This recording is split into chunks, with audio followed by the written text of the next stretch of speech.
Interesting. जंगल के बीचों बीच ये हवेली निजाम की सेनाओं के मुखियाओं के ठहरने के लिए बनाई गई थी। बाद में इसे ब्रिटिश अफसरों का गेस्ट हाउस बना दिया गया। देश की आजादी के बाद ये कई सालों तक बंद रही, यहाँ कोई नहीं रहता था। फिर सरकार ने इसे पुलिस डिपार्टमेंट को दे दिया। सिक्योरिटी वाइज इस जगह के बारे में हमारे डिपार्टमेंट में किसी को कुछ नहीं पता। उनकी नजर में ये सिर्फ पुलिस ट्रेनिंग कैंप है। अगर चंचला को इस तरह इंटरोगेट करना है कि किसी को इसकी भनक ना लगे, तो इससे बेहतर जगह और कोई नहीं। And our hub is that side. यहां से हम उसके बेडरूम और बाथरूम को छोड़कर लिविंग रूम, इंटरोगेशन रूम, हवेली के हर कोने पर नजर रख सकते हैं। हमारी मर्जी के बिना चिड़िया भी पर नहीं मार सकती। Daruk, ma'am. Go and get her.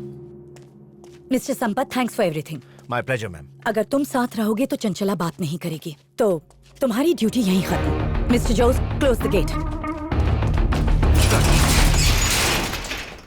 Please.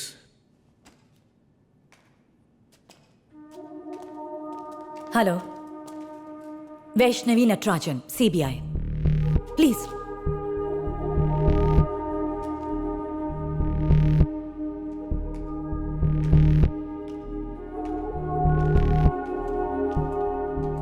यहां बैठिए।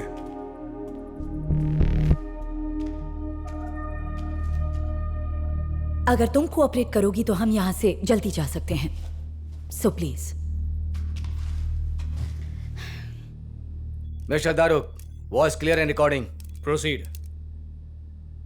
मैं जान सकती हूँ मुझे यहाँ क्यों लाया गया है? कोई खास वजह है? तुम इतनी भी मासूम नहीं हो जो इस बात को समझ ना पाओ। चंचला IAS। मैं बातों को समझने की हालत में नहीं हूँ। ओके। भ्रष्टाचार के आरोप में जिसे जेल में होना चाहिए था, उस ईश्वर प्रसाद के बारे में मुझे कुछ डिटेल्स चाहिए। मिनिस्टर ईश्वर प्रसाद? यस। अच्छे काम के नाम पर जनता को धोखा देना, इल्लीगल धंधे, उसकी अवैध राजनीति, उसकी ताकत, उसकी कमजोरी, तुम सब राज खोलोगी। Sorry, you're barking at the wrong tree. मेरे पास तुम्हारे सवालों का कोई जवाब नहीं है और तुम्हें ये जवाब कहीं नहीं मिलेंगे। वैसे तुम्हें मुझसे सवाल पूछने का हक नहीं है। अगर ये हक मुझे कोर्ट दे तो? सेक्रेटरी ऑफ ईश्वर प्रसाद। सिर्फ आरोप ही नहीं, हम लोगों के पास ईश्वर प्रसाद के खिलाफ सबूत हैं। ईश्वर प्रसाद के खिलाफ सबूत? Come on, it's fake order man. Chanchala तभी सच बोलेगी जब उसे विश्वास होगा कि ईश्वर प्रसाद मुसीबत में है। हमें यकीन है उसके सारे सीक्रेट्स सिर्फ एक इंसान जानती है, और वो तुम हो।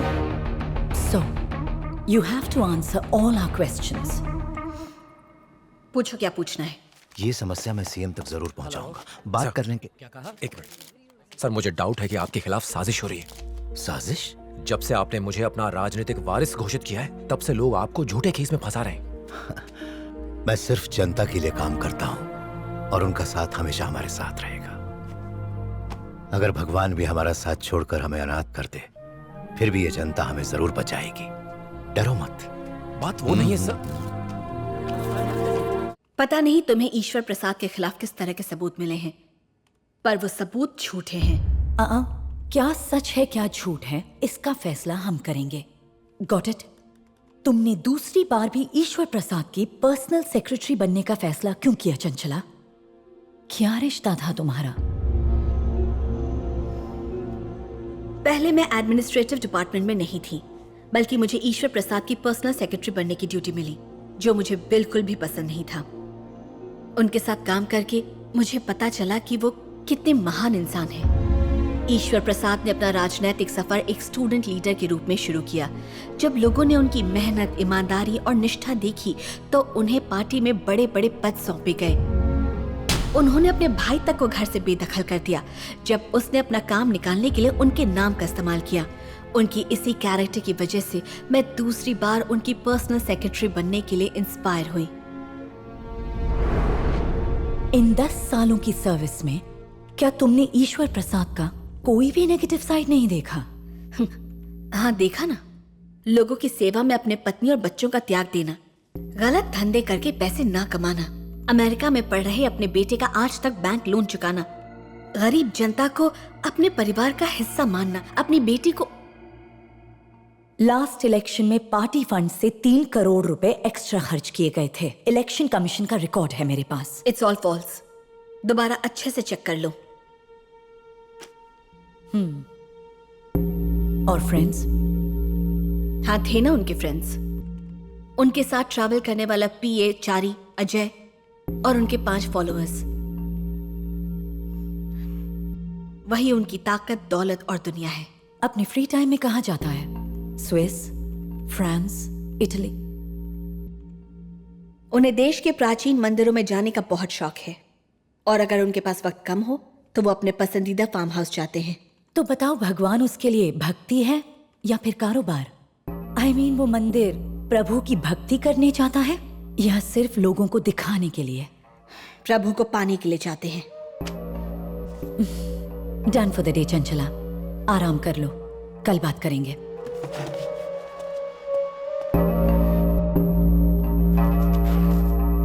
मिस्टर जोस, मैडम, जाने अनजाने में उसके मुंह से निकल गया कि वो मंदिरों में जाता है। जी। पिछले 1 साल में ईश्वर प्रसाद जिन मंदिरों में गया है उसकी डिटेल्स चाहिए। Okay madam. ओके। ओके। हे माई, हमारी रक्षा करना। हे, बहुत- ये क्या कर रहे हो? आत्माओं की शांति के लिए प्रार्थना। ऐसा करने से भटकती प्रेत आत्माओं को शांति मिलती है और वो बदला नहीं लेते। क्या ऐसा करने से आत्माएं शांत हो जाती हैं? ये हमरे गांव का परंपरा है। आज बुधवार है और अमावस्या भी। ओ राक्षसी। आ गया से। साहब,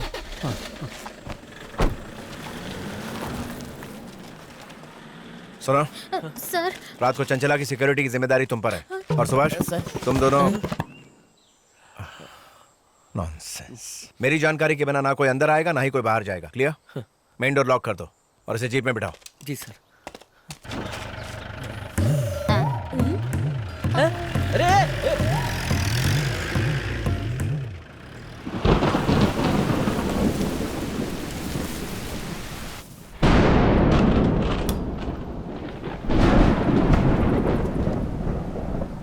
जिस घर में भूतों का भी पसीना छूट जाता है उस घर में एक अकेली औरत को रखा है।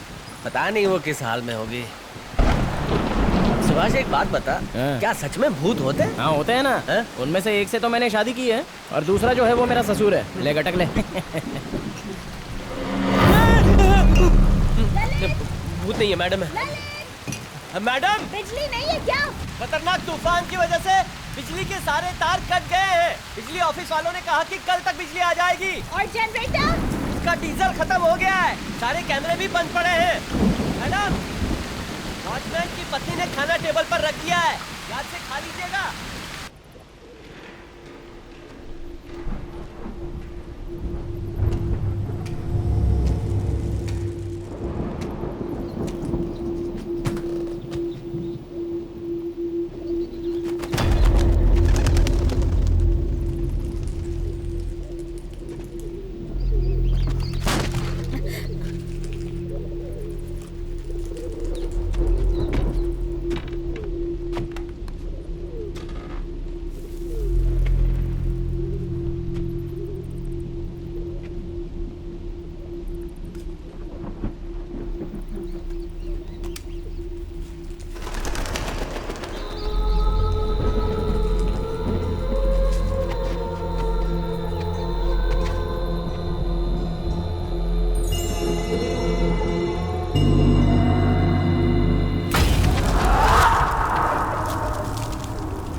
कोई है वहां? बे भूत होगा। रबिश।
कोई है?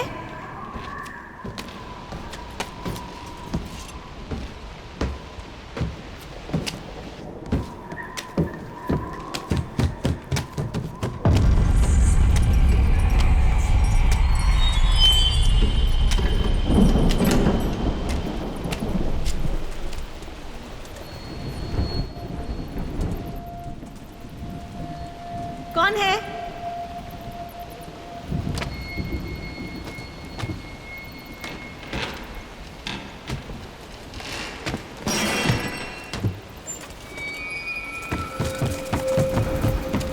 कौन है वहां? कोई जवाब तो दो।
जब मैं आधी रात को अकेला जा रहा था तब मुझे एक आवाज सुनाई दी। जब मैंने पीछे मुड़ के देखा तो एक शैतान की लाल आंखें, बिखरे बाल, हाथों में आग लिए खड़ा था। आग? कैसे? कब, कहाँ, कैसे? मेरा सीनियर होकर कहानी मुझसे सुनेगा।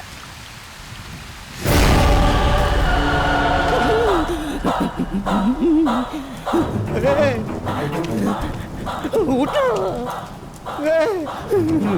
अरे उठो यार!